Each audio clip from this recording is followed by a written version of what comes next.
ಬೆಳ್ಳಿಯ ಹಳ್ಳಿಯ ಮೇರೆಯ ಮೀರಿ ತಿಂಗಳೂರಿನ ನೀರನ್ನು ಹೀರಿ ಆಡಲು ಹಾಡಲು ತಾಹಾರಾಡಲು ಮಂಗಳ ಲೋಕದ ಅಂಗಳಕ್ಕೇರಿ ಹಕ್ಕಿ ಹಾಡುತ್ತಿದೆ ನೋಡಿದಿರಾ. ಹೀಗೆ ವರಕವಿ ದ.ರಾ. ಬೇಂದ್ರೆಯವರು ತಮ್ಮ ಕವನದಲ್ಲಿ ಸಮಯವನ್ನ ಪಕ್ಷಿಗಳಿಗೆ ಹೋಲಿಸಿದ್ದಾರೆ. ಪ್ರಾರಂಭದಲ್ಲಿಯೇ ಪಕ್ಷಿಗಳ ಬಗ್ಗೆ ಇಷ್ಟೊಂದು ವರ್ಣನೆ ಮಾಡಲು ಕಾರಣ ಇಂದಿನ ಪಕ್ಷಿಧಾಮಕ್ಕೆ ಸಂಬಂಧಪಟ್ಟ ವಿಡಿಯೋ. ಹೆಸರಿಗೆ ಮಾತ್ರ ಕರ್ನಾಟಕದ ಎರಡನೇ ಅತಿ ದೊಡ್ಡ ಪಕ್ಷಿಧಾಮ, ಆದರೆ ಅಭಿವೃದ್ಧಿ ಇಲ್ಲದೆ ಜಗತ್ತಿಗೆ ಪ್ರವಾಸಿಗರಿಗೆ ತಿಳಿಯದಂತಾಗಿದೆ. ಸುಮಾರು 20ಕ್ಕೂ ಹೆಚ್ಚು ವಿವಿಧ ತಳಿಯ ಸಾವಿರಾರು ಪಕ್ಷಿಗಳು ಪ್ರತಿ ವರ್ಷ ಇಲ್ಲಿ ಆಗಮಿಸುತ್ತವೆ. ಇದನ್ನು ನೋಡಲು ಕಣ್ಣೆರಡು ಸಾಲದು, ಮನಸ್ಸಿಗೆ ಅದೇನೋ ಖುಷಿ. ಅದು ನಮ್ಮ ಕಲ್ಯಾಣ ಕರ್ನಾಟಕದ ಸಗರನಾಡಿನಲ್ಲಿರುವುದು ನಮ್ಮೆಲ್ಲರ ಸೌಭಾಗ್ಯ. ಹಾಯ್ ಹಲೋ ಎಲ್ಲರಿಗೂ ನಮಸ್ಕಾರ. ನಾನು ನಿಮ್ಮ ಸಂಗಮೇಶ್ ಹಿರೇಮಠ್. ನಿಮಗೆ ಈಗಾಗಲೇ ಗೊತ್ತಿರಬಹುದು, ನಾನು ಇಷ್ಟೊತ್ತು ವರ್ಣನೆ ಮಾಡಿದ್ದು ನಮ್ಮ ಬೋನಾಳದ ಪಕ್ಷಿಧಾಮದ ಬಗ್ಗೆ. ಬನ್ನಿ ವೀಕ್ಷಕರೇ, ಬೋನಾಳ ಪಕ್ಷಿಧಾಮ ನೋಡಲು ಹೇಗಿದೆ, ಜೊತೆಗೆ ಇದರ ಇತಿಹಾಸವನ್ನು ಈ ವಿಡಿಯೋ ಮೂಲಕ ತಿಳಿಯೋಣ. ನೀವಿನ್ನೂ ನಮ್ಮ ಹಿಸ್ಟಾರಿಕಲ್ ಸ್ಟುಡಿಯೋ ಯೂಟ್ಯೂಬ್ ಚಾನಲ್ನ ಸಬ್ಸ್ಕ್ರೈಬ್ ಮಾಡಿದ್ದಿಲ್ಲ ಅಂದರೆ ದಯವಿಟ್ಟು ನಮ್ಮ ಹಿಸ್ಟಾರಿಕಲ್ ಸ್ಟುಡಿಯೋ ಯೂಟ್ಯೂಬ್ ಚಾನಲ್ನ ಸಬ್ಸ್ಕ್ರೈಬ್ ಮಾಡಿ ಹಾಗೂ ಪಕ್ಕದಲ್ಲಿರುವ ಬೆಲ್ ಐಕನನ್ನು ಒತ್ತಿ. ಇಷ್ಟು ದಿನದ ಇತಿಹಾಸದ ವಿಡಿಯೋದಿಂದ ನೀವು ಹೊರಬಂದು ಸುಂದರ ಮನೋಹರ ಪಕ್ಷಿಧಾಮದ ಕಡೆಗೆ ನಮ್ಮ ಪ್ರಯಾಣವನ್ನು ಬೆಳೆಸೋಣ. So without any delay, welcome back to historical studios.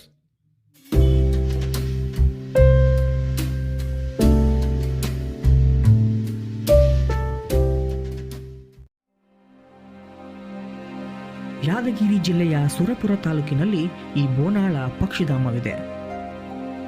ನಾನು ಮೊದಲೇ ನಿಮಗೆ ಹೇಳಿದ ಹಾಗೆ ಈ ಬೋನಾಳ ಪಕ್ಷಿಧಾಮ ಕರ್ನಾಟಕದ ಎರಡನೇ ಅತಿ ದೊಡ್ಡ ಪಕ್ಷಿಧಾಮವಾಗಿದೆ. ಮೊದಲ ಸ್ಥಾನದಲ್ಲಿ ರಂಗನತಿಟ್ಟು ಪಕ್ಷಿಧಾಮವಿದೆ. ಈ ಬೋನಾಳ ಪಕ್ಷಿಧಾಮವನ್ನ ಕಲ್ಯಾಣ ಕರ್ನಾಟಕದ ರಂಗನತಿಟ್ಟು ಎಂದು ಕರೆದರೆ ತಪ್ಪಾಗಲಾರದು.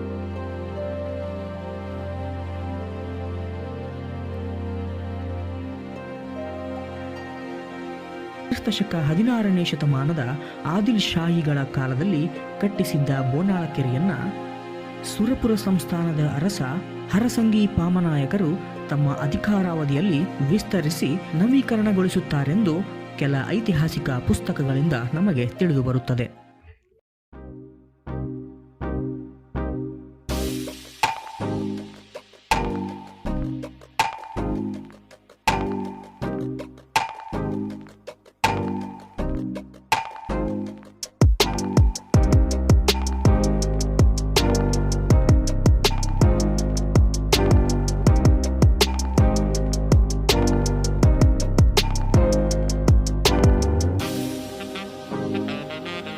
ನಂತರ ಸುರಪುರ ಸಂಸ್ಥಾನದ ಅಂದಿನ ಬ್ರಿಟಿಷ್ ಅಧಿಕಾರಿ ಮೆಡೋಸ್ ಟೇಲರ್ ಅಭಿವೃದ್ಧಿಪಡಿಸಿದನು. ಈ ಸುರಪುರದ ಬ್ರಿಟಿಷ್ ಅಧಿಕಾರಿ ಮೆಡೋಸ್ ಟೇಲರ್ನ ಬಗ್ಗೆ ತಿಳಿಯಲು ಐ ಬಟನ್ ಕ್ಲಿಕ್ ಮಾಡಿ ಹಾಗೂ ನನ್ನ ವಿಡಿಯೋ ಡಿಸ್ಕ್ರಿಪ್ಷನ್ನಲ್ಲಿ ಲಿಂಕ್ ಅನ್ನು ಹಾಕಿರುತ್ತೇನೆ, ಅಲ್ಲಿ ಕೂಡ ವಿಡಿಯೋನ ನೀವು ನೋಡಬಹುದು. ಈ ಕೆರೆಯನ್ನ ಮೆಡೋಸ್ ಟೇಲರನು 1600 ಎಕರೆಗೆ ವಿಸ್ತರಿಸಿ ಸುಮಾರು 12 ಅಡಿಗಳಷ್ಟು ಆಳವಿರುವಂತೆ ನವೀಕರಿಸುತ್ತಾನೆ. ಈ ಕೆರೆ ನಿರ್ಮಿಸಿದ ಕಾರಣವೇ ಬರಗಾಲ ನಿರ್ವಹಣೆ ಸಲುವಾಗಿ. ಅಂದಿನ 12 ಕೆರೆಗಳಲ್ಲಿಯೇ ಬೋನಾಳ ಕೆರೆ ಅತ್ಯಂತ ದೊಡ್ಡದು ಎಂದು ಸ್ವತಃ ಮೆಡೋಸ್ ಟೇಲರ್ನ ಆತ್ಮಕಥೆ ದ ಸ್ಟೋರಿ ಆಫ್ ಮೈ ಲೈಫ್ನಲ್ಲಿ ಬರೆದಿದ್ದಾನೆ. ಕಾಲಕ್ರಮೇಣ ಈ ಬೋನಾಳ ಪಕ್ಷಿಧಾಮ ಪಕ್ಷಿಗಳನ್ನು ತನ್ನತ್ತ ಸೆಳೆಯತೊಡಗಿತು. ಬರಗಾಲ ನಿರ್ವಹಣೆ ಸಂದರ್ಭದಲ್ಲಿ ನಿರ್ಮಾಣಗೊಂಡ ಬಹುತೇಕ ಕೆರೆಗಳಲ್ಲಿ ಮೀನುಗಾರಿಕೆಗೆ ಅವಕಾಶವಿತ್ತು. ಇದರಿಂದಲೇ ಹಲವಾರು ಕುಟುಂಬಗಳು ಜೀವನ ನಡೆಸುತ್ತಿದ್ದರು. ನಂತರ 1998ರಲ್ಲಿ ಈ ಕೆರೆಯನ್ನ ಮೀನುಗಾರಿಕೆ ಮುಕ್ತಗೊಳಿಸಿ ಪಕ್ಷಿಧಾಮವನ್ನಾಗಿ ಮಾರ್ಪಾಡು ಮಾಡಿದರು. ಅಂತಿಮವಾಗಿ 2010ರಲ್ಲಿ ಬೋನಾಳ ಕೆರೆ ಪ್ರದೇಶವನ್ನ ಬೋನಾಳ ಕೆರೆ ಪಕ್ಷಿಧಾಮವೆಂದು ಸರ್ಕಾರ ಘೋಷಣೆ ಮಾಡಿತು.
ಈ ಪಕ್ಷಿಧಾಮಕ್ಕೆ ಬೇರೆ ಬೇರೆ ತಳಿಗಳ ಸಾವಿರಾರು ಪಕ್ಷಿಗಳು ಪ್ರತಿ ವರ್ಷ ಚಳಿಗಾಲದಲ್ಲಿ ಸಂತಾನೋತ್ಪತ್ತಿಗಾಗಿ ಆಗಮಿಸುತ್ತವೆ.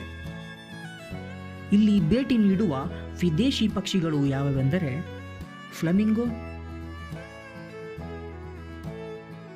Purple heron, white ibis, white necked stork, black ಐಬಿಸ್,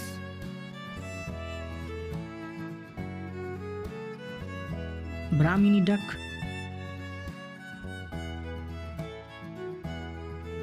ಮತ್ತು ಬಾರ್ ಹೆಡೆಡ್ ಗೂಸ್.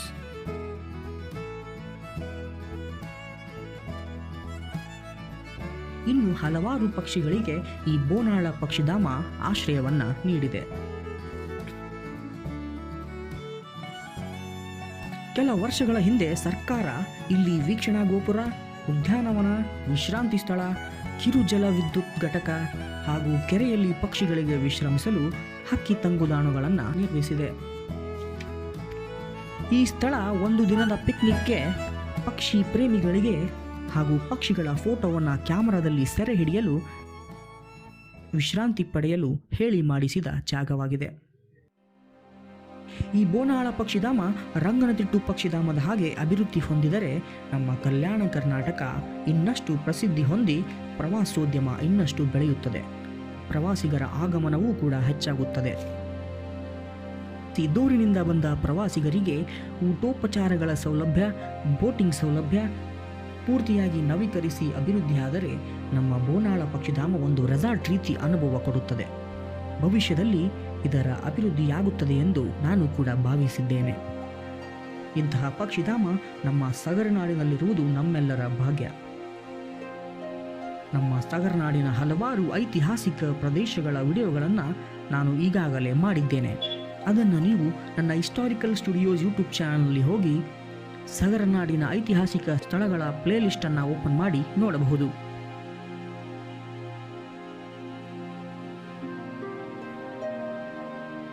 ಕೆರೆಯ ಸುಂದರ ವಾತಾವರಣದಲ್ಲಿ ಪಕ್ಷಿಗಳ ಕಲರವದ ಮಧ್ಯೆ ಕಳೆದು ಹೋಗಲು ಈ ಬೋನಾಳ ಕೆರೆ ಪಕ್ಷಿಧಾಮಕ್ಕೆ ಒಮ್ಮೆಯಾದರೂ ಭೇಟಿ ನೀಡಿ.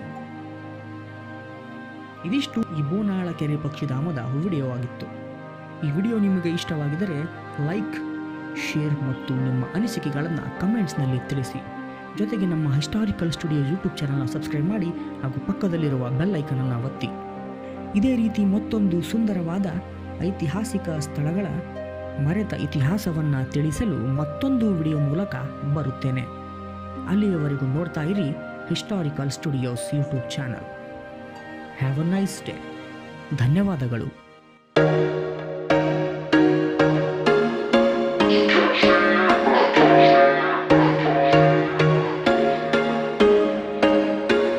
There was once a day that I would pray for you. I'd go and misbehave just so you'd notice too. Sneaking looks up and down from across the room.